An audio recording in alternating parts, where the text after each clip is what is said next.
right ఇక పంచాయతీ ఫలితాలు చూసి ఫ్రస్ట్రేషన్లో రేవంత్ బీఆర్ఎస్ పార్టీని బలహీనపరిచేందుకే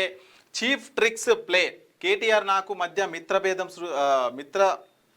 భేదం సృష్టించాలని ప్రయత్నాలు రాసి పెట్టుకో నా గుండెల్లో ఉండేది కేసీఆర్ నీ చిల్లర రాజకీయాలకు ఎవరు పడిపోరు మాజీ మంత్రి సిద్దిపేట ఎమ్మెల్యే హరీష్ రావు చెప్తున్నారు ఇక పంచాయతీ ఎన్నికల ఫలితాలు చూసి సీఎం రేవంత్ రెడ్డి ఫ్రస్ట్రేషన్ పీక్స్కి చేరిందని మాజీ మంత్రి హరీష్ రావు విమర్శించారు తనకు కేటీఆర్కు మధ్య మిత్ర భేదం సృష్టించాలని చూస్తున్నారన్నారు రాసి పెట్టుకో ఎప్పటికైనా హరీష్ రావు గుండెల్లో ఉండేది కేసీఆర్ నా చేతిలో ఉండేది గులాబీ జెండానే అని స్పష్టం చేశారు